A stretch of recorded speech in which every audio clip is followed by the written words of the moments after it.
Je mets les pieds où je veux, Little John. Et c'est souvent dans la gueule.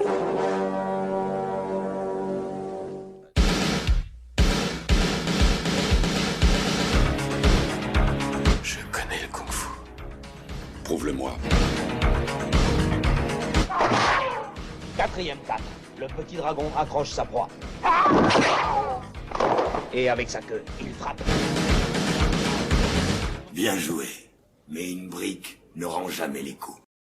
Et bonjour à tous et bienvenue dans ce nouvel épisode de I Kick dans ton podcast. C'est le podcast qui met les pieds où il veut et c'est souvent dans les oreilles. Je suis Seb, j'ai laissé mon petit jazz au repos pour prendre la main sur cette émission. Donc un nouvel hors-série, comme vous l'avez vu dans ce titre, j'accueille un nouvel invité pour parler de ses 3 films favoris. Et aujourd'hui, j'ai vraiment le grand plaisir de recevoir l'homme aux 1000 projets podcastiques. On ne sait plus où vous donner de la tête avec tous ces projets. Ça doit fuser la nuit quand il dort. Il doit réfléchir encore à... Il a toujours 3 ou 4 podcasts d'avance.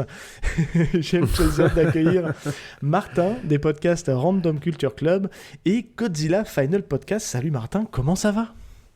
Salut Seb, écoute, ça va très bien, je te remercie. Ravi d'avoir été invité pour parler de films d'arts martiaux et plus spécifiquement, on va le voir, de films de Hong Kong, un cinéma qui me tient particulièrement à cœur. Ouais. Merci à toi d'avoir accepté l'invitation. Je t'ai déjà fait venir dans mon autre podcast sur les mangas. Ouais. Là, on parle en off et je t'ai dit, allez, viens, on va parler un peu de films martiaux. Je suis curieux de savoir ce que tu peux apprécier. Alors, c'est toujours un choix difficile que j'impose à mes invités, mais ça n'empêche pas de revenir un jour pour en présenter 3 autres. Parce que là, tu as choisi une thématique plutôt hongkongaise, on va le dire. Mais si la prochaine fois, tu veux parler de 3 films américains ou de 3 films français, on ne sait pas, ce sera un malentendu, ça peut peut-être fonctionner. Avant qu'on commence, est-ce que tu veux éventuellement nous présenter un peu ton travail éventuellement, voilà, moi j'en ai cité que 2, mais il y en a plein d'autres. Donc, est-ce que tu veux en profiter pour faire une petite retape avant qu'on se lance tranquillement dans l'épisode ? Très très vite. Comme tu l'as dit, j'ai eu le plaisir de lancer et de faire pas mal de projets différents en podcast. Et là, ceux qui tournent en ce moment, c'est donc Godzilla Final Podcast, où on parcourt en intégralité, enfin tout du moins c'est le projet, la filmographie de Godzilla. Avec un angle le plus historique et politique possible. Ouais, il y a beaucoup de boulot là-dedans. Enfin, je dis pas que les autres ils sont pas travaillés, attention, au petit malin qui écouterait qui dirait, c'est-à-dire qu'ils bossent pas les autres, quoi. Non, celui-là, franchement, il y a un énorme taf. Je t'avais fait un retour en off. Franchement, chapeau. Ouais, merci. Mais oui, là, l'idée, c'est quand même d'apporter un maximum de contexte, surtout politique. Ça nous intéresse pas mal avec Stéphane Boulet, avec qui je fais le podcast. Et puis, Random Culture Club, on est un concept autour du tirage au sort d'un article sur Wikipédia, à partir duquel on brode des chroniques culturelles. Alors, c'est vrai que des fois, du coup, on se retrouve à parler de trucs qu'on n'avait pas imaginé traiter un jour en podcast. Et donc c'est rigolo, on s'amuse bien à le faire. Et t'es déjà venu parler d'un film j'allais dire un film d'arts martiaux, mais non, parce que c'est un Van Damme où il fait pas trop de tatane. Non, quasiment un des pas rares. même. Non, il est pas en tout cas marketé comme artiste martial Die Hard, quoi. D'ailleurs, c'est très drôle parce que la dernière fois, on était tombé sur un thème lié au hockey, donc on aurait pu reparler de mort subite. Tu vois. C'est clair. Et puis, je t'avais dit même que j'étais très déçu qu'il n'y ait aucune mention faite à Rock Voisine dans votre podcast. Je trouve c'est vrai. On peut pas faire toutes les vannes. On est obligé d'en sélectionner. Ouais, mais là, celle-là était facile. Elle vous tendait les bras, celle-là. Mais c'est vrai que moi je te le redis ici parce que je l'avais déjà dit dans le podcast sur les mangas. Donc y a-t-il un pilote dans le manga pour ceux qui n'auraient pas fait le rapprochement sur mon autre podcast. T'es peut-être un des premiers avec qui j'ai discuté quand j'ai voulu me lancer dans le podcast et qui m'a apporté de précieux conseils. Donc je te remercie encore une fois ici. Et c'est vrai que je m'inspire un peu de toi sur le fait quand je réfléchis à créer un podcast, à réfléchir à un concept un petit peu différenciant parce que le marché est tellement inondé. Ouais. Si c'est juste pour refaire un énième podcast ciné où on débriefe des films, je me dis c'est un peu facile, il faudrait peut-être essayer de trouver un angle ou entre guillemets un high concept un peu pour essayer justement d'accrocher, puis notamment tu vois dans High Kick, donc c'est le fruit d'un travail à deux, hein, mais c'est vrai que ça me tenait à cœur qu'on essaie de trouver un truc un peu plus différenciant. Et puis c'est vrai qu'on parle pas trop de films d'arts martiaux, donc je me dis tiens, c'est aussi l'occasion d'en parler. Ouais, donc, carrément. Et puis ce format-là, ça te donne, ça te met à l'honneur, parce que l'idée c'est que tu nous présentes tes 3 films. Mais avant ça, petite question d'introduction, histoire que les auditeurs te resituent. C'est quoi ton passif, toi, avec les films d'arts martiaux, ou même les arts martiaux tout court ? Est-ce que tu as des choses à me dire là-dessus ? Ouais, bah je sais pas, rapidement, moi c'est marrant parce que j'ai commencé, je pense que j'ai découvert un peu le cinéma d'arts martiaux avec des cassettes vidéo quand j'étais gamin et beaucoup de films de Jean-Claude Van Damme. Parce que je me souviens encore des diffusions de Bloodsport Kickboxer sur Canal. Sur Canal+. Donc je me souviens que je l'avais enregistré et que je le regardais régulièrement. Est-ce que tu refaisais les chorégraphies des combats devant ta télé ? Et écoute, non, je ne faisais pas ça. Mais sinon, quand j'étais gamin, ça allait pas beaucoup plus loin que ça finalement. Enfin, j'ai dû en voir d'autres parce qu'il y en avait d'autres. J'avais vu les Bruce Lee et tout ça, mais ça m'a jamais. C'est marrant, j'ai jamais eu le coup de foudre pour Bruce Lee, même si ça m'a toujours intéressé. Mais j'ai jamais été un gros fan de Bruce Lee. D'ailleurs, on en parlera peut-être un de ces jours dans un autre contexte. Peut-être. Et on verra. Clin d'œil. Et puis, ouais, beaucoup Van Damme finalement. Et après, un peu plus tard, quelques années, mais vraiment beaucoup plus tard pour le coup, j'ai découvert le cinéma hongkongais d'arts martiaux. Et alors là, par contre, ça m'a vraiment beaucoup plu. Et j'adore, comme je disais tout à l'heure, j'adore le cinéma hongkongais de manière générale. Et spécifiquement, enfin pas que, parce que j'aime aussi beaucoup les films de sabre, et les films et les polars hongkongais, mais en tout cas les films d'arts martiaux de la Shaw Brothers, c'est un truc que j'aime tout particulièrement. T'es plus sur le côté traditionnel voilà. Des arts martiaux chinois, quoi, du kung-fu, quoi, en fait. Ouais, alors oui, voilà. Alors du coup, ça m'a effectivement conduit à m'intéresser un peu plus près à tout ce qui est arts martiaux, effectivement. Alors je suis pas du tout un spécialiste, je connais pas très bien. Mais en fait c'est pas tellement la technique en soi qui m'intéresse, mais plutôt la tradition, finalement, la place des arts martiaux dans la culture chinoise, comment ces arts martiaux sont nés, pourquoi, tout ce qu'il y a autour des mouvements, des chorégraphies, le background culturel. C'est vrai que pour ça, le cinéma de la Shaw Brothers, c'est hyper intéressant parce qu'il y a toujours un contexte un peu historique. Ça oblige un peu à se pencher dans l'histoire du pays pour comprendre tout ça, et je trouve ça plutôt chouette, quoi. Ouais, et puis accessoirement, c'est plutôt joli à regarder quand il y a un bon chorégraphe derrière. Alors voilà, c'est vrai que l'approche, on en parlera dans les films que j'ai eu le plaisir de choisir, mais c'est vrai qu'effectivement, il y a un côté très chorégraphié et très, très technique qui me plaît vachement. Et c'est vrai qu'à partir du moment... c'est vrai que moi, alors de manière générale, à partir du moment où j'ai découvert le cinéma d'action asiatique, spécifiquement hongkongais, mais pas que, pendant longtemps, j'arrivais plus à voir de films d'action américains, quoi. Que ce soit des films de baston ou des films ou des polars ou autres. Enfin, quand j'ai découvert ça, je me suis dit mais c'est pas possible, en fait, les Américains savent pas faire savent pas filmer cinéma d'action, en fait. Ouais. Bon, j'ai modéré mon jugement de point depuis, mais quand même. Oui, non, mais c'est vrai que clairement c'est un cinéma assez frontal, tu vois, sur la manière de filmer les scènes, et qui passe pas par 4 chemins. C'est vrai, pour rebondir un petit peu sur l'approche, moi j'ai un petit peu évolué depuis le début qu'on a commencé le podcast, parce que moi pour le coup j'ai été bercé par les films américains d'arts martiaux étant petit, mais vraiment tout petit, et vraiment moi j'ai mordu dedans, j'ai accroché, tu vois. Et malheureusement j'ai pas eu, alors est-ce que ça joue, on en avait discuté, est-ce que ça joue à la géographie, est-ce que ça joue aussi au fait d'avoir des grands frères au-dessus? Moi j'ai un grand frère, on n'a jamais vécu ensemble, ce qui fait que toute l'époque HK vidéo, puisque c'est comme ça qu'on a essentiellement pu découvrir tout ce cinéma-là, moi je suis passé complètement à côté. Il y a eu des grands hasards qui font que je suis tombé sur quelques grands classiques de HK. Je pense à Fist of Legend, Daishi Master, toute la carrière en fait hongkongaise de Jet Li, parce que j'y suis rentré par sa période américaine. Ouais. Mais à côté de ça, tu vois, je découvre en fait que quasiment que maintenant, en fait, tous ces films-là, et c'est un énorme kiff, hein. Clairement, je le dis. Ouais. Je découvre petit à petit, tu vois, des grands classiques, et en plus, je mêle ça en fait au fait d'essayer de trouver les DVD pour pouvoir me compléter ma collection. Et franchement, c'est incroyable. Tu vois, dans les derniers que j'ai vus, Full Contact avec Show Yun Fat de Ringo Lam. Ça, tu te dis, putain, Ringo Lam, c'est pas que Van Damme, quoi. Il a fait des putains de trucs dans sa période HK. Et Full Contact, waouh, incroyable, quoi. Enfin, c'est là de lui, j'ai récupéré les Prison on Fire, que j'ai hâte de regarder, tu vois, et j'ai un boulevard devant moi, je ne mange que de ça en ce moment, et franchement, je comprends ton attache à ce cinéma-là, parce que c'est un chouette cinéma, hein, clairement.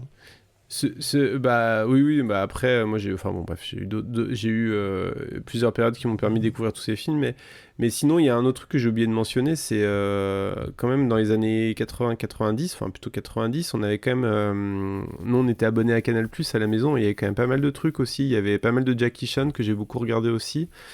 Et moi, le premier film HK que j'ai vu et que j'ai regardé 1000 fois, qui me faisait halluciner, c'était Histoire de fantôme chinois. Donc voilà, donc merci Canal+, Opération Condor et tout, c'était quand même cool aussi.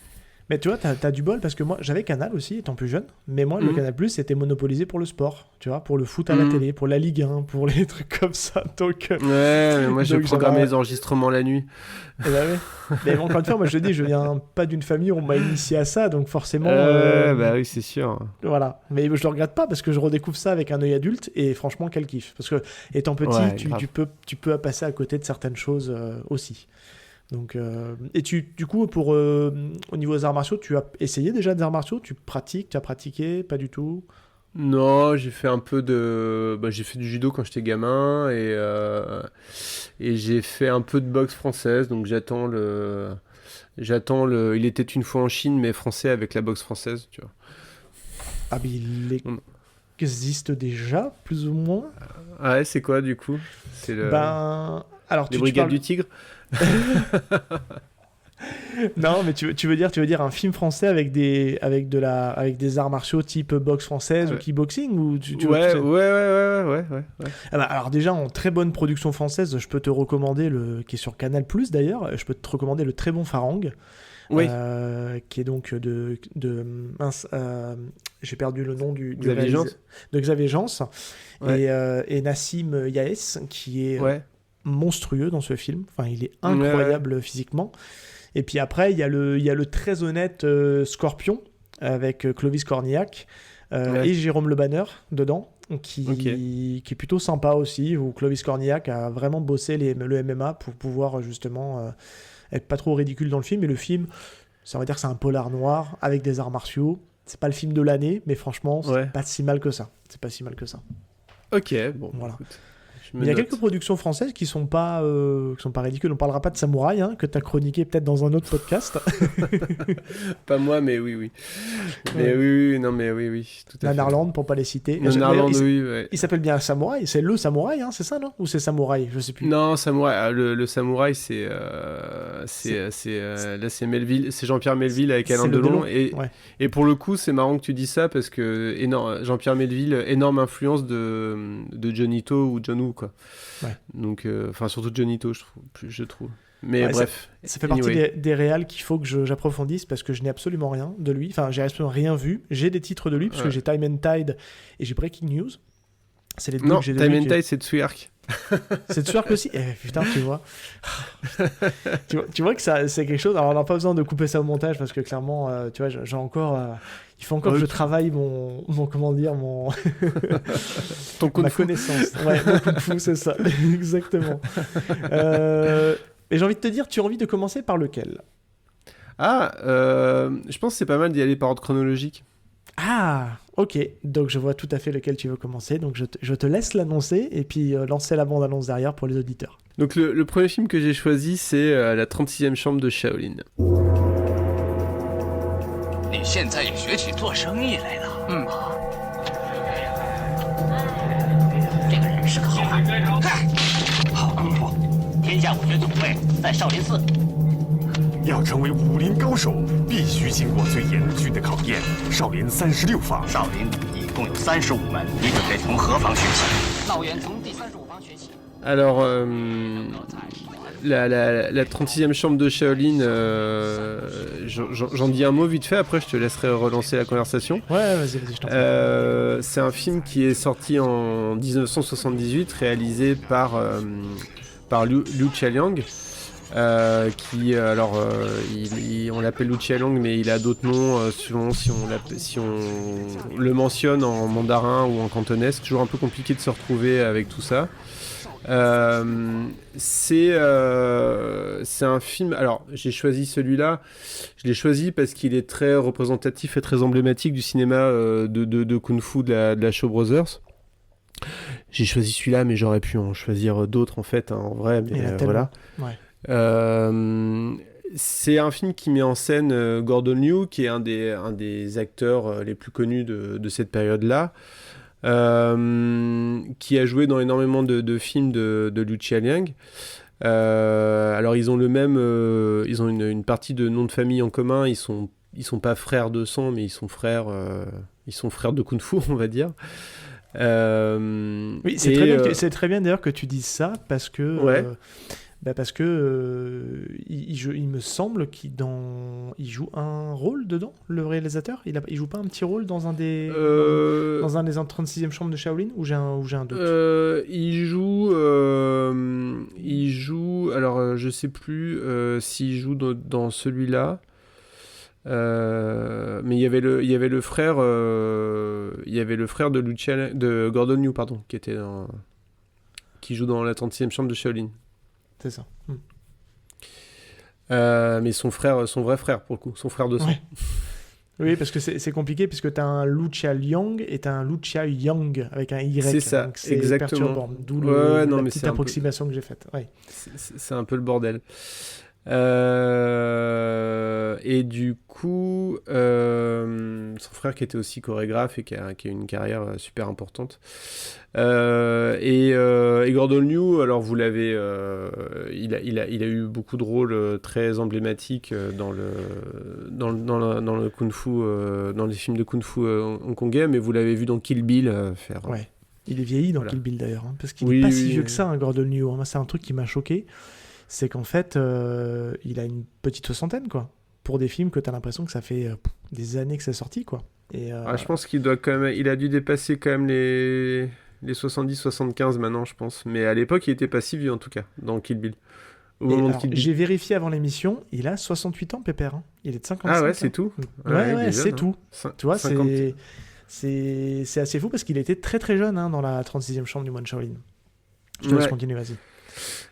Et puis voilà, alors c'est un film qui est hyper emblématique aussi grâce au groupe de rap Wu-Tang Clan, qui en a fait sa marotte tout au long de sa discographie. Enfin voilà, ils ont basé toute une partie de leur imaginaire et de ce que racontent leurs morceaux sur ce film et sur le cinéma de la Shaw Brothers de Kung Fu de manière générale.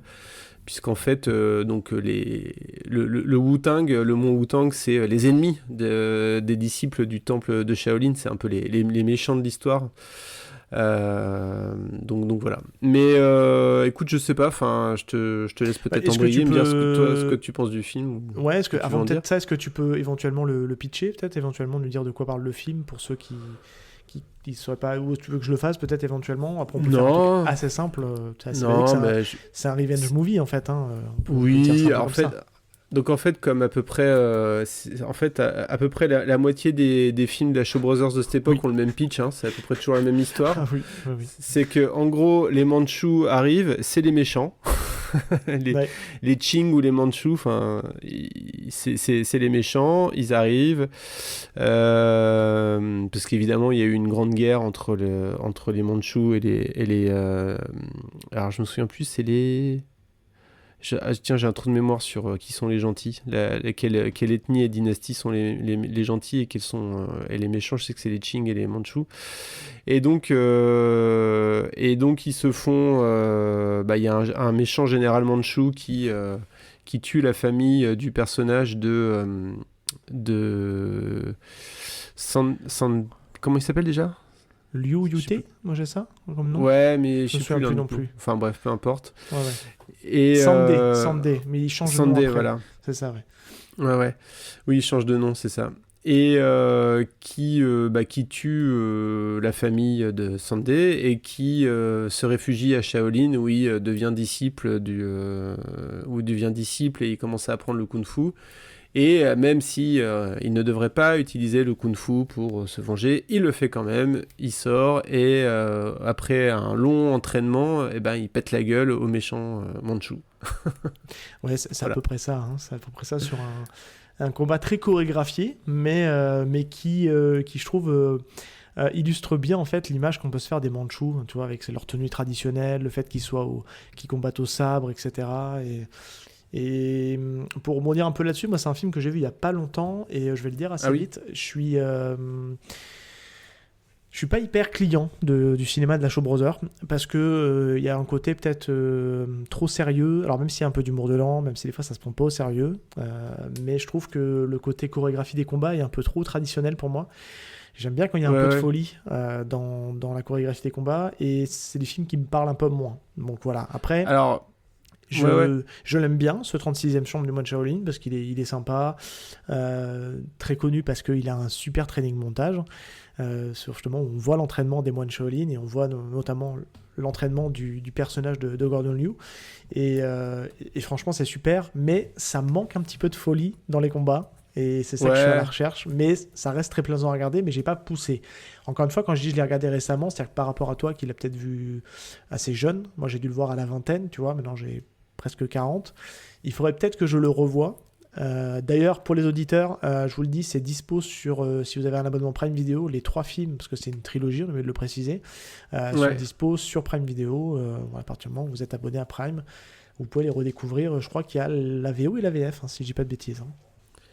Alors, c'est très intéressant ce que tu dis. Du coup, ça me permet de rebondir sur plein de trucs. En fait, ce qui est... ce que tu dis, c'est très juste. Et c'est ce qui rebute beaucoup de gens par rapport à ce type de cinéma-là.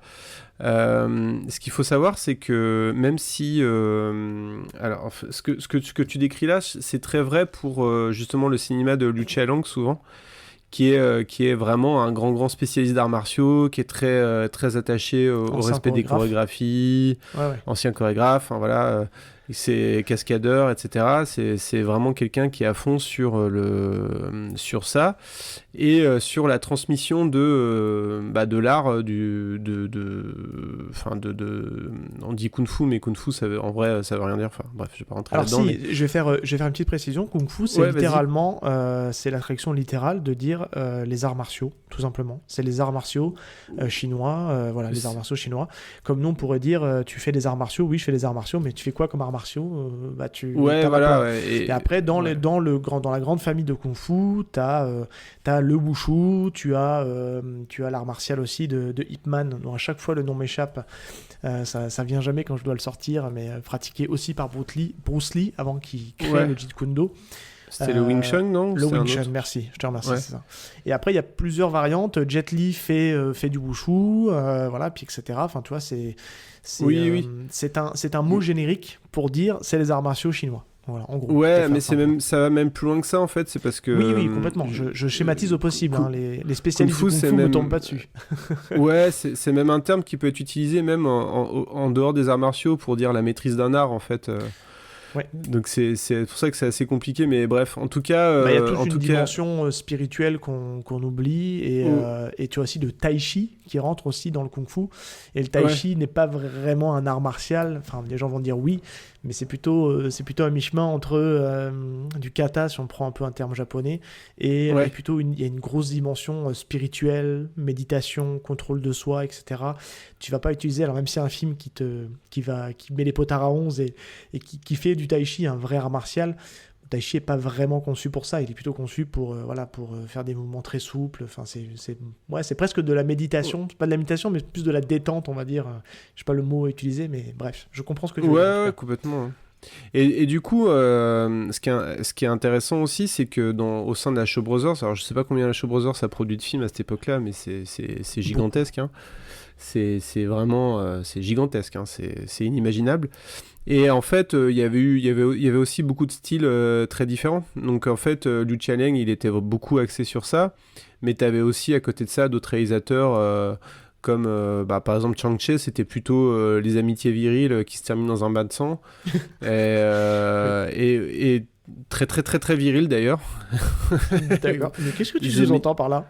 Il y a dans les films de Chang Cheh, il y a un sous-texte un peu homo-érotique très C'est ce que j'allais dire, très intéressant à décrypter, quoi. Et ça se finit à chaque fois dans un bain de sang et dans la tragédie la plus complète. Enfin, c'est un peu Shakespeare avec des sabres, quoi. Et après, t'as aussi, mais je te dis ça, mais t'en as plein. Et t'as aussi plein de films qui étaient très avec des trucs complètement abracadabrantesques, avec des câbles. T'avais ces troupes de comédiens cascadeurs qui s'appelaient les Venom, où pour le coup c'était beaucoup dans des trucs très spectaculaires. T'as un truc qui s'appelle Crippled Avengers avec les Venom, où ils sont tous handicapés, ils font tous, c'est beaucoup plus spectaculaire. Enfin, t'as des trucs avec des ninjas, enfin il y a vraiment tout et n'importe quoi. Et j'ai envie de te dire, c'est un cinéma de base, le cinéma hongkongais, puis spécifiquement à Shaw Brothers, c'est quand même un cinéma très câblé. Hein. Mais moins dans l'univers de Liu Jialeng, qui est plutôt très réaliste, assez réaliste, avec beaucoup de. Et puis surtout, c'est beaucoup le haut du corps, il y a moins les pieds, tout ça. Donc je comprends que ça puisse paraître un peu ennuyeux. Mais non, juste un truc que justement, c'est ce qui me. Alors clairement, Liu Jialeng, pareil, encore une fois, je découvre les choses un peu à rebours. Ouais. Et c'est peut-être le réalisateur qui m'intéresse le plus. Parce que pour le coup, on en parlera peut-être après, mais c'est quand même le mec qui a aussi réalisé une partie de Combat de Maître, ou Drunken Master 2. Et une des séquences les plus maboules de Drunken Master 2, je pense qu'on la doit à Liu Jialeng, et pas à Jackie Chan. Même si je pense qu'il a mis son nez dans la chorégraphie.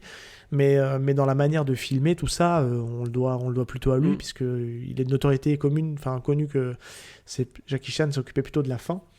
Mais en tout cas, c'est un réalisateur qui m'intéresse, parce que je trouve qu'il a un cinéma très très intéressant. Et juste un truc, on pourra en parler pendant des heures, on va pas le faire, mais il y a deux trucs que je voulais dire. Tu disais, il n'y a pas d'humour, mais...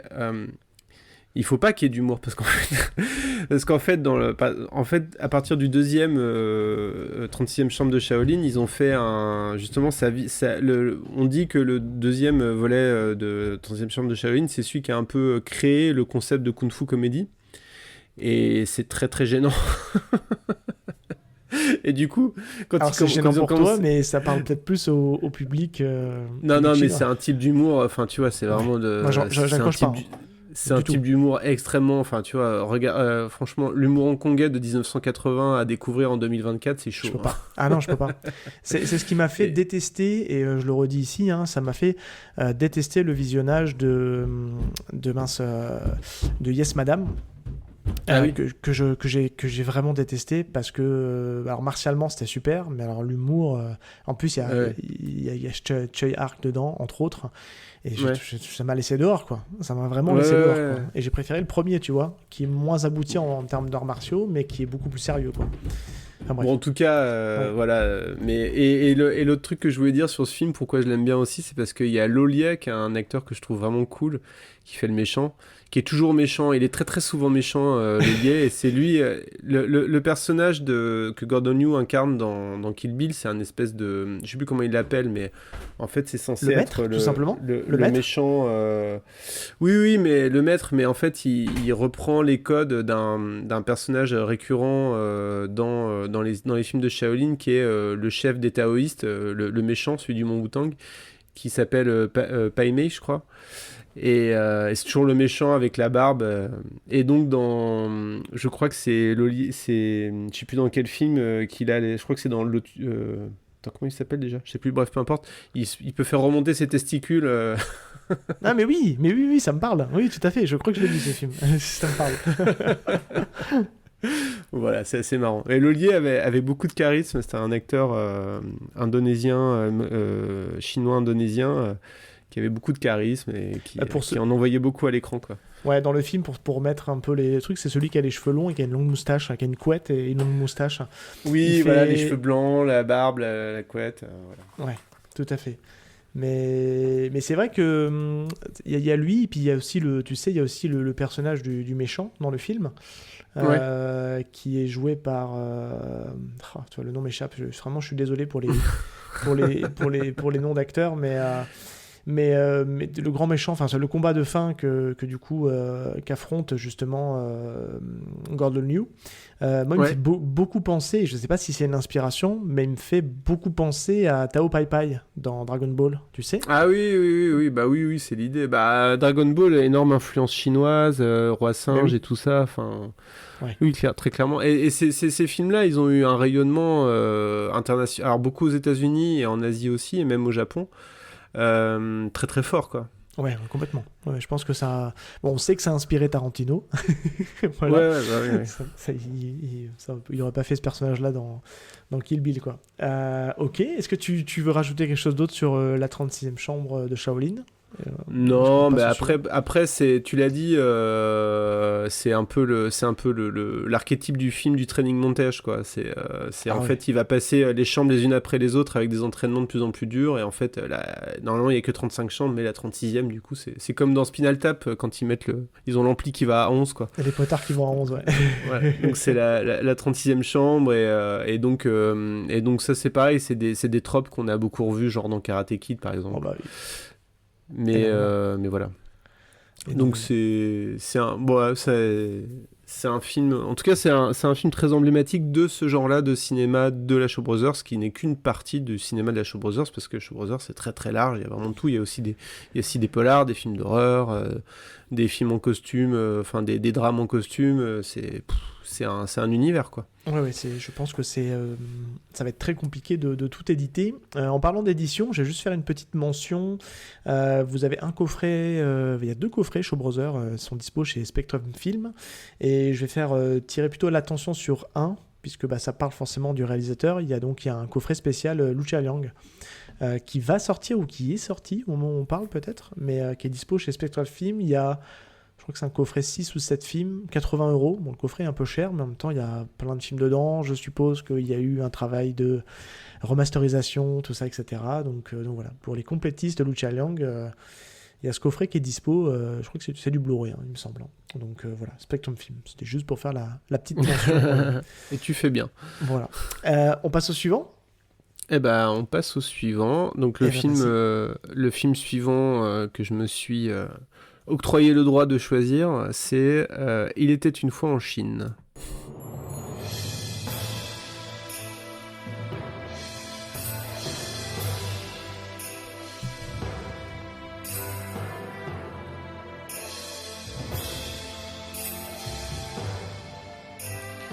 Alors, Il était une fois en Chine, je sais pas ce que t'en penses, mais il y a de fortes chances que ça soit... que beaucoup des auditeurs de ce podcast l'aient déjà vu.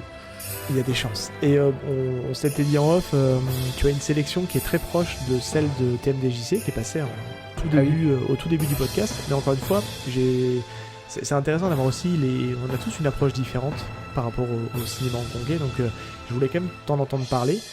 Et moi, entre-temps, j'ai aussi peaufiné un peu ma culture vidéoludique là-dessus, donc je me dis, il y a peut-être des choses aussi à rajouter, puis c'est toujours intéressant d'en parler avec d'autres personnes, et puis on parle jamais assez de Il était une fois en Chine. Grand film. Ouais, alors en fait ce qui est intéressant, c'est que dans ma sélection transparaît ma petite passion pour l'histoire et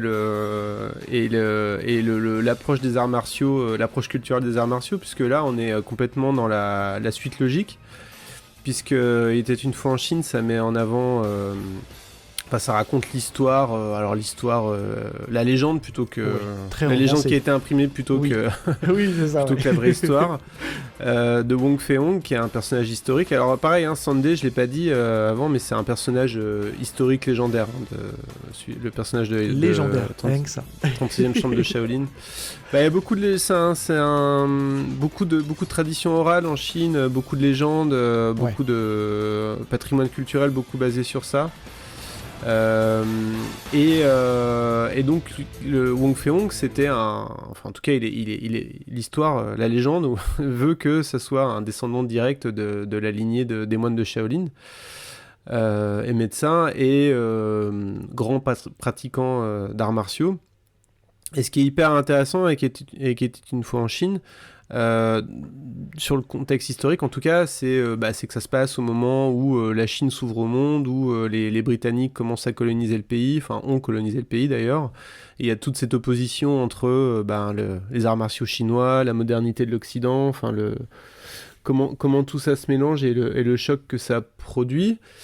Tu peux rajouter aussi un petit truc, un élément qui me choque de plus en plus en arrivant et je n'arrivais pas trop à comprendre, tant plus jeune, la présence de personnages européens, mais il y a aussi énormément le côté des Européens qui vont tenter de faire les missionnaires, de les convertir à une autre religion. Et c'est vrai que c'est assez omniprésent aussi dans cette saga-là, on le retrouve énormément. Et dans plein d'autres films, en fait, j'ai encore vu un Jackie Chan l'autre soir, et t'as un personnage d'un missionnaire qui est là pour essayer de les faire venir vers Jésus, quoi. Alors qu'on sait qu'ils sont pas catholiques là-bas. En fait, c'est hyper intéressant parce que, en fait, quand tu regardes bien beaucoup de films d'arts martiaux, et peu importe l'époque où ça se passe, c'est que souvent, ces films-là mettent en avant des combattants légendaires qui sont là pour utiliser leur kung-fu ou leur maîtrise du sabre pour se battre contre des envahisseurs. Oui, qui parle d'ailleurs très bien cantonné au mandarin, faut le dire. Ouais, alors c'est soit des envahisseurs mandchous, soit des envahisseurs japonais. Occidentaux. Ou occidentaux. Aussi. Ouais, bien sûr. Ouais. Mais c'est souvent ça, quoi. Et bon, quelque part, je veux dire, c'est beaucoup de cinéma dans le monde entier, on se ressort là, et voilà. Oui, complètement. Mais c'est marrant, en fait, à voir, quoi. Et bon, évidemment, ce qui est intéressant, c'est que c'est la grande rencontre entre cette thématique, les immenses talents d'artistes martiaux, de cascadeurs et d'acteurs de Jet Li et de la mise en scène de Tsuerk. Ouais. Et ça, c'est quand même un grand truc parce que... alors moi, à titre personnel, je suis pas le plus grand fan de Tsuerk, loin de là même. Il y a beaucoup de trucs que j'aime bien, mais il y a aussi beaucoup de trucs qui me mettent complètement en dehors. Oui, mais je peux comprendre, parce qu'il a un côté très... jusqu'au boutiste. Ouais, voilà, c'est ça. Ouais. Et puis c'est peut-être un mec simple sur le tournage. Enfin, il a une réputation quand même assez particulière. Je pense que le cinéma hongkongais, de manière générale, je pense pas que c'est un endroit où on respecte beaucoup le droit du travail et la bonne ambiance. C'est vrai. Et alors, j'ose même pas parler du bien-être animal. Hein. Quoi ? On tue des animaux sur le tournage ? Non, arrête. Je pense qu'il vaut mieux pas ouvrir cette porte-là, sinon on arrête de regarder des films de Hong Kong pour toujours. Ne l'ouvrons pas, s'il te plaît. Laissons-la fermer. Mais en tout cas, mais en tout cas, voilà, là je trouve que vraiment, il est moins, justement, comme c'est une grosse prod, qui a beaucoup d'enjeux, il est quand même un peu plus cadré, je pense, dans ce film-là. Et moi, je trouve que ça fonctionne mieux que dans d'autres films où il est complètement en roue libre et où ça me parle de liberté. Ouais, complètement. Ouais, je suis d'accord avec toi. Mais oui. Donc voilà. Mais ouais, j'aime beaucoup ce film. J'aime beaucoup le suivant aussi, d'ailleurs, le 2. Je trouve assez réussi également. On pourrait faire une doublette, forcément, parce que je sais qu'on en parlait en off, mais c'est un film qui est sorti chez nous dans un coffret avec les 2 premiers films. Ouais. Donc, je crois que on avait dit... je crois que c'est du Canal, c'est une édition Canal, et on l'a pas dit, donc c'est une saga, puisqu'il y a au total il y a 6 films. Il y en a un 7e qui est pas canon parce que alors il reprend le personnage de Wong Fei-hong avec Jet Li, mais plus sous l'angle parodique. Donc c'est les Claws of Steel ou les Griffes d'acier, qui pour le coup reprend le personnage de Wong Fei-hong, mais a plutôt tendance à se moquer un petit peu de la saga. Ouais. Parce qu'il est empêtré dans des problèmes un petit peu surréalistes, enfin bref. Et puis Jet Li n'a pas incarné le personnage toute la saga, puisqu'il l'a lâché au 4 et au 5 pour le reprendre de nouveau dans le 6.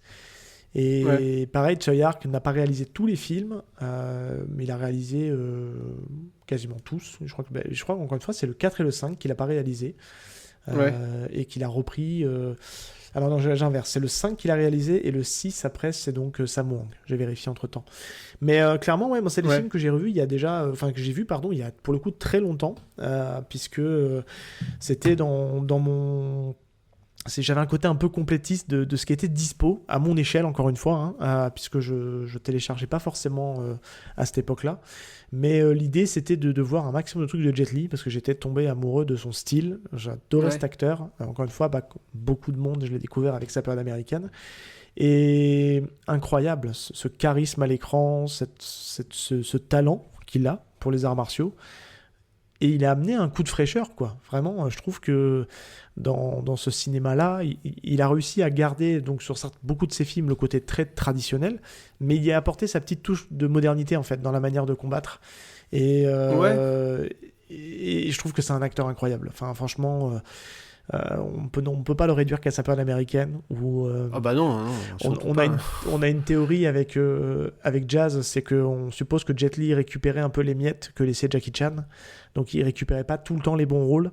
Après il a eu une grosse période où il a été sous l'ère Luc Besson, donc il y a pas que des bons films sous Luc Besson, il y en a quelques-uns qui sont super, mais voilà, tout n'est pas bon. Mais en tout cas je trouve que ce film là est vraiment super. Enfin, moi, je sais que il a une BO somptueuse. Et puis, encore une fois, c'est du combat câblé, comme beaucoup de ces films-là. On le disait tout à l'heure, c'est un cinéma très câblé, le cinéma de Hong Kong, mais qui est, je trouve, d'une beauté. Enfin, je trouve que certaine maestrat dans la chorégraphie des combats et dans la manière de filmer les combats aussi.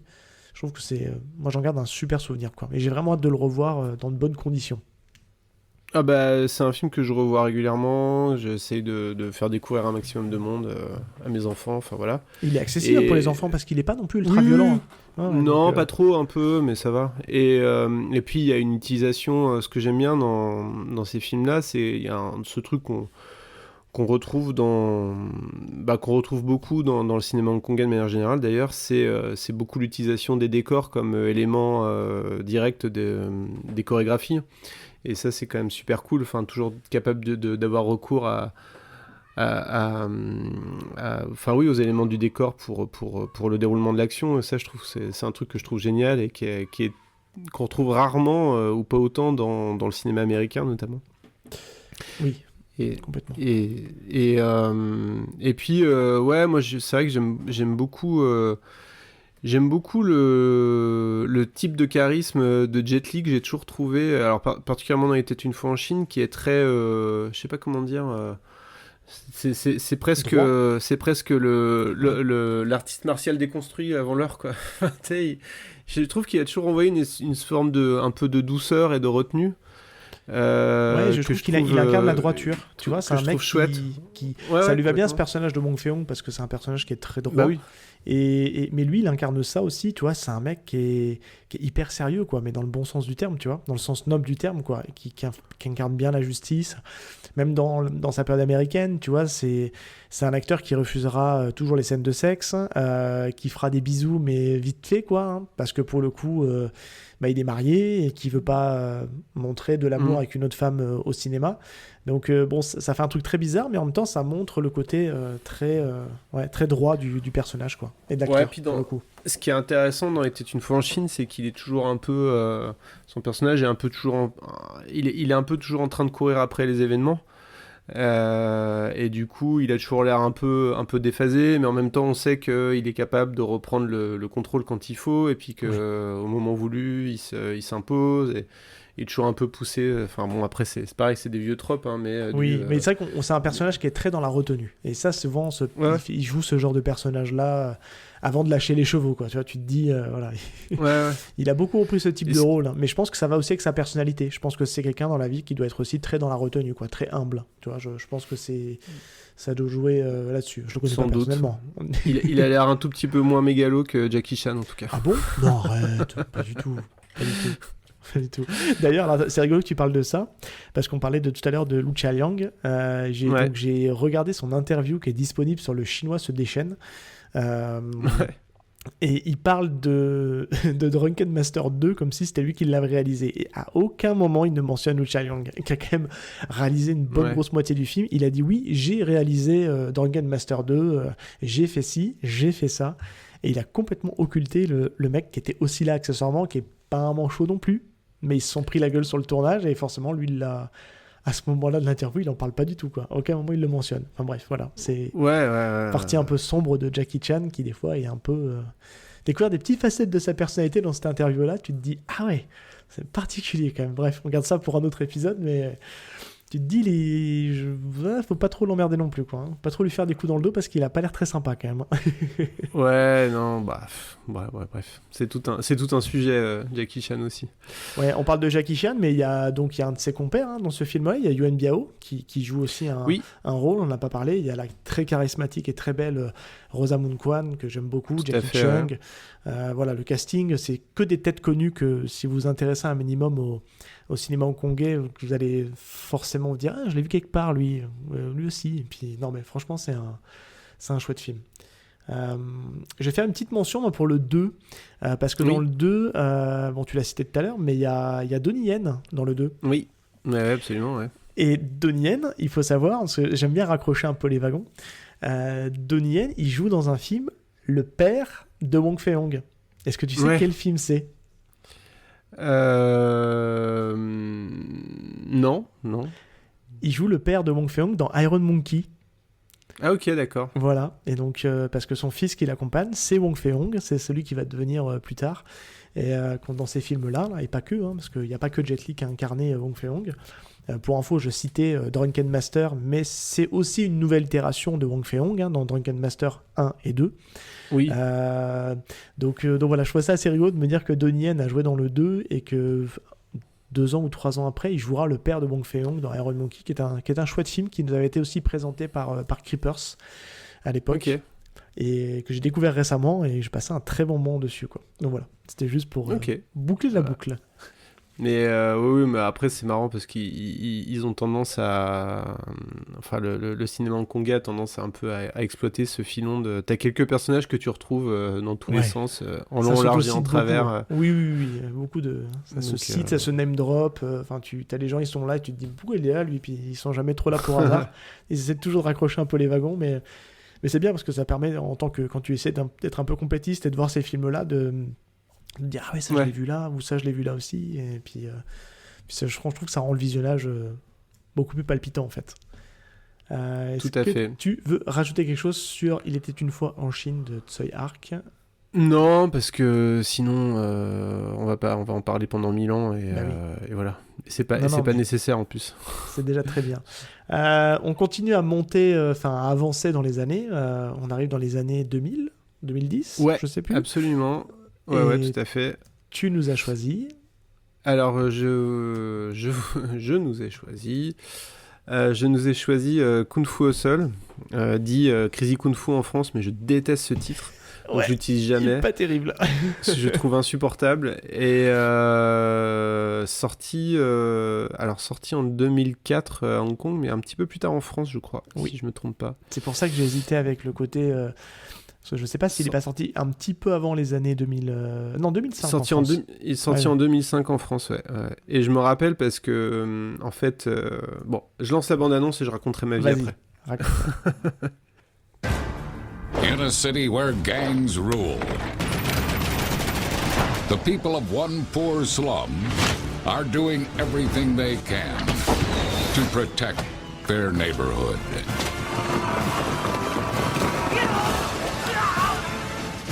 Now, it's up to one hero to save them.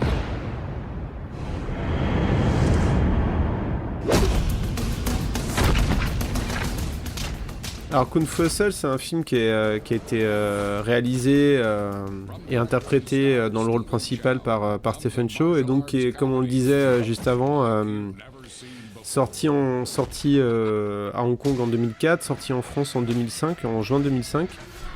Et je me rappelle très bien parce que je l'avais vu, moi j'avais pu le récupérer sur internet à l'époque, et je l'avais vu et j'avais adoré, j'avais trouvé ça ouf. Et en fait, quand il était arrivé en France, peu de temps après, enfin quelques semaines après que je l'ai vu sur internet, avec le titre Crazy Kung Fu, j'étais choqué, je me disais mais quel titre de merde. Tu l'avais vu avant ou après Shaolin Soccer? Je l'avais vu après, je pense, mais je suis pas tout à fait sûr. Et donc et donc j'étais évidemment retourné le voir en salle, super content de le voir une deuxième fois dans des bonnes conditions, mais je m'étais dit c'est pas possible. Et c'est un film que pareil, hein, on est toujours dans la continuation. Là c'est le kung-fu postmoderne, alors qui a déjà pris un coup de vieux maintenant parce que ça fait déjà 20 ans que le film est sorti. À mon grand désespoir, le temps passe vite, mais c'est un film qui est c'est un film remarquable sur beaucoup de points. Enfin après on n'aime pas, hein, mais en tout cas c'est un film beaucoup. Qui est tu peux y aller. Ah ouais j'adore. Tant mieux. Ouais. C'est un film qui est justement qui ne fait pas ce que fait à mon avis Kill Bill ou Ready Player One par exemple. C'est-à-dire en gros mettre bout à bout des refs, enfin faire une espèce de zapping de références pop culture sans vraiment donner de sens ou comprendre le sens des choses. Parce qu'en fait, il reprend directement des éléments historiques des films de kung-fu, et notamment toute l'ambiance de cette cité avec tous les occupants. C'est directement inspiré d'un film de la Shaw Brothers, justement, qui n'est pas un film d'art martial, qui s'appelle La Maison des je sais plus combien de locataires, enfin bref, où t'as toute une vie comme ça qui est racontée, une vie locale, enfin voilà. Et il reprend des acteurs emblématiques de cette époque-là, il reprend tous les codes, mais il en fait quelque chose d'autre. En fait, il l'amène ailleurs, et je trouve ça génial en fait, parce que il en fait de la comédie, il en fait plein de trucs quoi. Ouais, puis le film est pas là en train de te mettre des gros coups de coude en disant t'as vu, Non. Et c'est ça que j'adore avec ce film, c'est que il est vraiment bien par rapport à ça. Alors après il a certains défauts, enfin il y a une surutilisation des fois des effets spéciaux qui est pas toujours génial. Mais c'est assumé. Oui, c'est assumé, mais bon, esthétiquement, c'est pas génial, puis ça a pas très bien vieilli. Mais par contre, c'est super parce qu'en plus, il ressort. Enfin, il y a Yuen Wah qui est là, donc ça, c'est vraiment cool.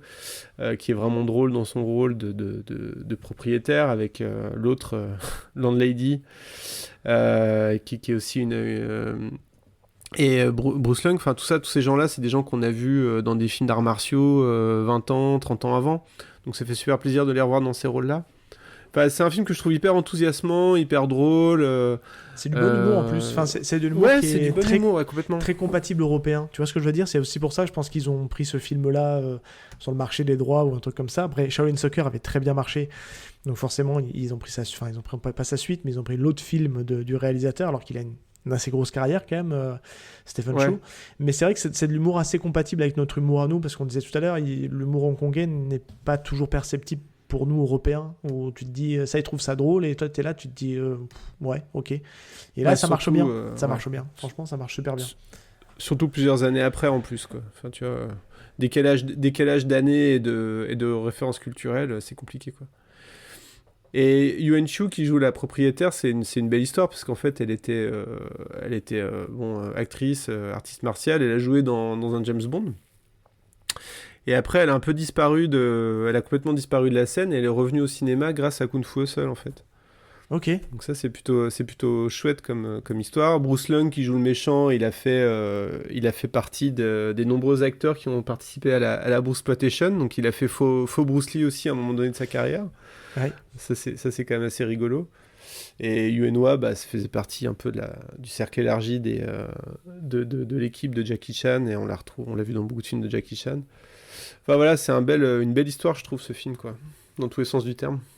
Ouais, et puis c'est un super film. Enfin, clairement, c'est du kung-fu porn, j'ai envie de dire. C'est du truc poussé, poussé à son paroxysme. Ça part dans tous les sens. Tu vois, on était en train de se dire Shaolin Soccer, c'est un peu c'est du Olivier Tom, tu vois, mais avec des vrais acteurs. Là, j'ai pas de comparaison mainstream à donner, mais voilà, ça met des coups de tatane, ça traverse des murs. Enfin, toi, c'est un peu Dragon Ball en vrai, quoi. C'est un peu Dragon Ball, mais sauf que je voulais pas le dire, mais tu me tends une perche. Je suis obligé de dégratiner un petit peu la carrière du bonhomme. Est-ce que tu savais que Stephen Chow a produit Dragon Ball Evolution ? Non, je savais pas, mais après Stephen Chow, occulte ça de ta pensée, occulte ça de ta mémoire. Mais il a fait aussi sa propre version du Roi Singe, accessoirement. Oui. Mais après Stephen Chow, il y a à boire et à manger dans toute sa carrière. Il y a des trucs que j'aime beaucoup. Et j'aime beaucoup God of Cookery, qui est super drôle, que je trouve vraiment marrant. Mais il fait pas que des arts martiaux, faut se le dire. Hein, il a aussi beaucoup fait de comédie. Il vient plutôt de la comédie d'ailleurs. Hein, c'est un mec de comédie plus que d'arts martiaux. Et c'est vrai que moi, pour être très honnête, c'est peut-être les 2 seuls films que j'ai vus de lui. J'ai pas poussé la film au plus loin. Tu parlais justement du Roi Singe. Il est dans mon viseur de films à looter, puisqu'il est sorti en édition HK vidéo. Il se négocie à pas trop cher. Donc ça sera certainement un des prochains films que je toperai. Et voilà, le hasard fait que c'est un Stephen Chow, donc ça tombe bien. Mais c'est vrai que c'est chouette. Après, moi, ma seule déception, c'est qu'a priori, tu vois, j'ai trouvé Shaolin Soccer dans sa version HK vidéo. Alors pourquoi j'insiste beaucoup avec HK vidéo ? Parce que c'est des gens qui font ça avec beaucoup de respect et qui te mettent des tonnes et des tonnes de bonus hyper intéressants, Et quand tu as envie d'approfondir un peu ta culture du cinéma HK, c'est vrai que ce genre d'édition-là te permet justement d'aller un peu plus loin dans la découverte. Et c'est vrai que pour le Shaolin Soccer, donc, au-delà d'avoir plein de bonus, tu as l'édition européenne et tu as l'édition congaise, parce qu'il y a une édition qui est un peu plus longue et qui est un peu différente dans le montage par rapport à ça. Ouais. Et je me disais, est-ce que Crazy Kung Fu, et là-dessus je me suis pas renseigné, a pas subi un peu le même sort ? Et a priori, il n'y a pas d'édition HK, il y a une édition classique qui existe en version collector ou pas. Et je me suis toujours dit, est-ce que je la prends ou je la prends pas ? Parce qu'est-ce qu'elle vaut le coup ou pas ? Est-ce que je passe pas à côté d'une partie du film non plus ? Je suis pas sûr que... Alors, je suis un peu perdu sur les éditions, mais je crois pas que ce soit une édition tronquée. Justement, c'est pour ça que je ouvre la question. Et auditeurs, si vous avez l'info, n'hésitez pas à venir tomber dans les commentaires. Parce qu'en fait, ce qui se passait sur les films, sur toute la vague précédente, c'est que tous ces films-là, ils étaient arrivés... En fait, tous ces films-là, ils étaient arrivés en France dans des versions tronquées pour le marché de la VHS ou même pour les sorties en salle. Mais c'est pas le cas de Kung Fu Hustle, parce que je pense qu'il est arrivé en France dans sa version... je pense qu'à partir du début des années 2000, on a arrêté de saccager les films pour leur sortie cinéma en France. Et je pense que c'est la version cinéma pour Kung Fu Hustle. Donc, je vais peut-être me laisser tenter par l'édition que je croise très souvent dans des caches et qui est pas cher pour le coup. Donc, carrément. Mais en tout après, cas, faut voir faut voir le format. Je sais pas quel format il y a, parce que par contre, des fois, il y a des recadrages qui sont pas terribles. Par contre, ça peut arriver dans les DVD. C'est ça. Faut vérifier. Mais non, je crois pas. Je crois pas. On a parlé de ce qu'on aimait du film. On n'a pas dit de quoi ça parle. On l'a déjà dit dans une précédente émission. On va pas y revenir ici, mais c'est une histoire en gros d'un village d'irréductibles gaulois, mais là plutôt d'irréductibles pratiquement de kung-fu, parce que chaque personne de ce village-là est un maître en arts martiaux. C'est un peu le délire. Ouais. Et puis il y a des mafieux qui viennent les embêter, et c'est un gros prétexte pour se mettre sur la tronche. Voilà, c'est aussi basique que ça, mais c'est efficace, quoi. C'est efficace. Et dans les méchants, donc en fait, ce qui est marrant, c'est que ça serait approprié aussi un peu le mythe du héros, qui passe de gros tocards à héros, mais là c'est vraiment un tocard pas possible, qui est en plus du côté des méchants au début du film. Oui. Et parmi les méchants du gang à la hache, on retrouve Lam Suet, qui est un acteur qu'on retrouve aussi dans beaucoup de films de Johnny To. Notamment dans le film, je sais pas si vous avez, si vous n'avez pas vu PTU, je vous conseille de le voir. Il était sur Arte, je sais pas s'il y est encore. Je l'ai en DVD. Ah, mais c'est un Johnny To alors, du coup, PTU. PTU, c'est un Johnny To, ouais. Ah, bah écoute, c'est mon 3e. Alors tu vois, je l'ai dans mes DVD et il faut que je le regarde. Mais pareil, il avait été recommandé par ton acolyte, parce que je sais que Stéphane en a beaucoup parlé aussi dans un autre podcast, dans Super Ciné Battle. C'est un super film. C'est vraiment un film. Il va être en haut de ma pile. Franchement, je trouve que, a priori, il est encore dispo sur Arte PTU, donc profitez-en. Ah, ok. Franchement, je trouve, je sais pas s'il y a encore. En tout cas, je trouve que PTU, c'est un des plus grands films, une des plus grandes réussites quand il s'agit de filmer la nuit au cinéma. Et c'est un film vraiment assez exceptionnel sur ça. Et il joue le rôle d'un policier un peu à côté de ses pompes. Il le joue assez bien. Enfin voilà. Et l'âme suède, ça fait partie de ces gueules du cinéma HK des années 90 qu'on aime bien retrouver à droite et à gauche, quoi. Ouais, non, mais tu vois, je regarde sa filmo, Johnito, je vois qu'il m'en manque un paquet à voir. Alors, Johnito, il faut faire attention parce que il a fait, c'est l'industrie au sens premier du terme du cinéma hongkongais, et c'est 3-4 films par an sans problème, dont beaucoup qui nous concernent pas, qui sont des comédies, qui sont des trucs faits à l'arrache. Mais finalement, déjà se concentrer sur ces polars, c'est déjà pas mal. Ça en fait déjà beaucoup à voir, mais ça sert à rien de voir les autres, quoi. Ouais, mais j'ai ces élections, en fait, entre guillemets, dans la ligne de mire. Je sais que les Mad Detectives aussi ont une très bonne réputation. Ouais. Donc, pareil, toi, c'est un réalisateur qu'il faut que j'avance aussi un petit peu dans sa filmo. Et Pitu, voilà, je l'ai topé. Alors, il se trouve assez facilement en marché de l'occasion. Moi, je sais que je le vois très souvent. Moi, je l'ai déjà, du coup, je ne l'ai pas repris. Et pour revenir sur Kung Fu Hustle, on l'avait déjà dit à l'époque quand on avait fait l'émission avec TMDJC, mais il est toujours dispo sur Netflix pour ceux qui veulent le regarder légalement, j'ai envie de dire. Et ça, c'est cool. Et ça, c'est cool, voilà. Une raison de plus d'aller voir ou revoir le très bon Crazy Kung Fu. Voilà. Je suis taquin. Bon, écoute, on a fait le tour, je crois. Est-ce que tu voulais rajouter quelque chose, mon cher Martin ? Non. Non. Mais c'est vraiment cool. Enfin, moi, j'adore le cinéma hongkongais, donc je pourrais en parler pendant des heures. Mais même si je suis loin d'être un grand spécialiste du sujet, mais faut dire c'est un grand sujet. Et si vous, enfin voilà, il y a beaucoup de gens qui sont très très pointus en cinéma hongkongais que vous pouvez suivre. Je pense à mon camarade Stéphane avec qui je fais le podcast, mais le podcast Godzilla qui est très pointu sur le sujet. Il y a des gens comme Arnaud Lanuc, enfin il y en a plein. Et n'hésitez pas à suivre ces gens-là, et si vous voulez creuser la veine, il y a de quoi faire, quoi. Ouais, moi je venais de repris aussi tous le trio là qui font le Raging Fire Club, qui aussi sont des mecs ultra pointus en matière de cinéma. Donc on avait reçu un de leurs un des trois justement dans l'émission. Là, j'ai lancé l'invitation à Paul Gossem. Justement pour lui proposer aussi de venir faire une émission à l'occasion. Et puis pareil, je te l'ai dit en off mais je le redis ici, pareil, j'aimerais beaucoup avoir Stéphane parce que je pense que ça peut faire une émission aussi ultra intéressante, parce que je pense qu'il est capable de trouver des films un petit peu qui sortent du lot. Tu n'auras peut-être pas forcément la facilité. Alors, je pense que dans sa sélection il y aura forcément un Scott Adkins. Ça me surprendrait s'il me sort pas de Scott Adkins, je pense que je serais déçu et le mythe s'effondrerait. Voilà, clairement, je le dis.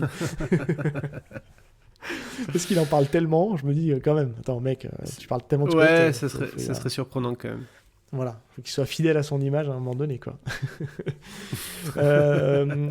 Écoute, super. Tu parlais de cinéma hongkongais, je ferai une dernière petite digression. Pareil, moi je commence à toucher du doigt le cinéma japonais dans cet univers-là.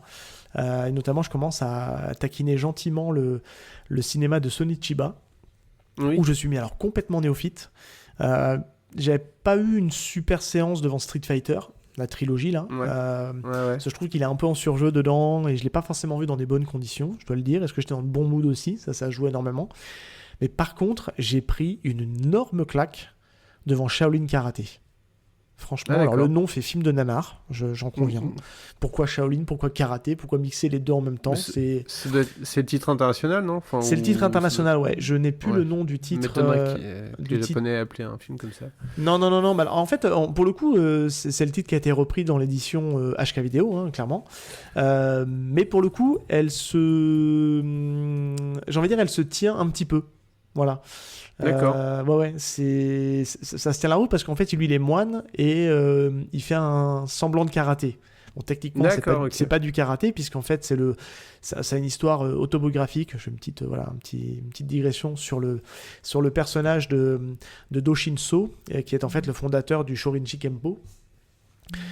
Qui justement a monté son école après la Seconde Guerre mondiale, après la défaite du Japon à la Seconde Guerre mondiale. Et c'est un film ultra brutal et qui est vraiment bon. Et puis Sonny Chiba là-dedans, waouh! Enfin, franchement, il se bat vraiment super bien, il est bien filmé, et du coup tu le vois vraiment porter des coups, c'est d'une brutalité sans nom, et c'est vachement bien. Enfin, j'ai pas vu le temps passer, et j'ai passé un super moment devant ce film-là, et que je vous recommande, mais pareil, encore une fois, c'est des films très compliqués à trouver. Je pense on a trouvé sur les deux que tu as cités, ils sont disponibles, mais il était une fois en Chine, à part en DVD, très compliqué de le trouver ailleurs, de manière légale, je parle. Et c'est vrai que c'est un cinéma, malheureusement, qui est très très mal distribué chez nous. Et c'est pas simple. Godzilla, je vous dis bon courage pour Godzilla, parce que clairement, c'est pas des films simples à trouver non plus. Donc, bref. Écoute, à un moment donné, ça sort pas en France, on prend sur Internet. Hein. C'est ça. C'est pas grave. YouTube est un bon pourvoyeur pour ça, entre autres. Oui, entre autres. Bon, il faut quand même mentionner le titre français du deuxième volet de la saga Street Fighter, c'est Autant en emporte mon nunchaku. Mais oui, pourquoi Pourquoi Parce que pourquoi pas. D'accord. C'est un chouïa raciste quand même. Un tout petit peu, ouais. Très légèrement. Très légèrement, putain. Alors que je crois que c'est le retour du... Non, je sais plus, c'est quoi le titre... Le titre VO, je l'ai plus, mais bref. Oui, c'était pas ça en tout cas. Ouais. Mais en tout cas, pareil, encore une fois, Street Fighter, si vous voulez découvrir la trilogie, elle est disponible chez Spectrum à un prix décent, puisque là, les 3 films sont vendus en format Blu-ray, donc avec une image retravaillée. Je crois que c'est une 40aine d'euros. Je l'ai dans le viseur, celui-là aussi, depuis un petit moment. Parce que je me dis, voilà, quitte à le redécouvrir dans les bonnes conditions, autant l'avoir en support physique, tant qu'à faire. Donc voilà, bref. C'était la petite digression. Martin, merci beaucoup d'être venu, c'était très très cool, on a passé une petite heure ensemble. Pour les auditeurs qui voudraient aller te suivre, où est-ce qu'on peut te retrouver? C'est devenu un peu une tradition de balancer tout ça. Sur X Twitter, machin truc, X Twitter, Martin Gamera, tout attaché. Et pareil sur Blue Sky, c'est là où vous avez le plus de chances de me retrouver. Puis sinon, dans plein dans les podcasts qu'on a mentionnés tout à l'heure. Et voilà. On les a pas tous mentionnés parce que je pense qu'on pourrait y dédier une émission, clairement. Il existe des sujets plus intéressants quand même. Oui, c'est sûr. Franchement, t'as des chouettes trucs. Moi, il y a un podcast sur lequel, depuis un moment, là, il y a une petite marotte là. Bon, j'attends que tu te calmes un petit peu sur tes gros projets là, et puis on en reparlera un peu plus tard. Oui. Voilà, il y en a un qui serait peut-être en suspens. J'espère qu'on y arrivera. Si on n'y arrive pas, c'est pas grave non plus. Mais voilà, mais t'as des.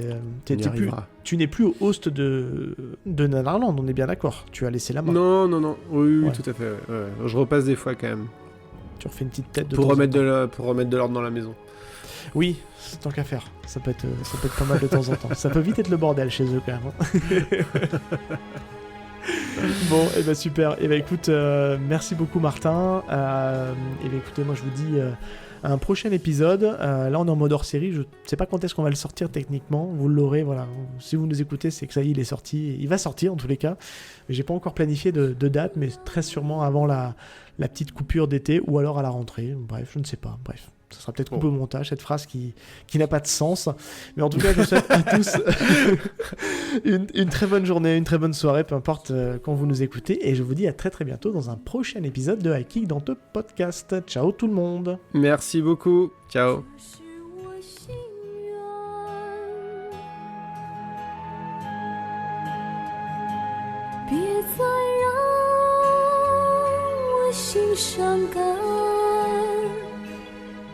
明知得不多，为什么让自恨绵绵？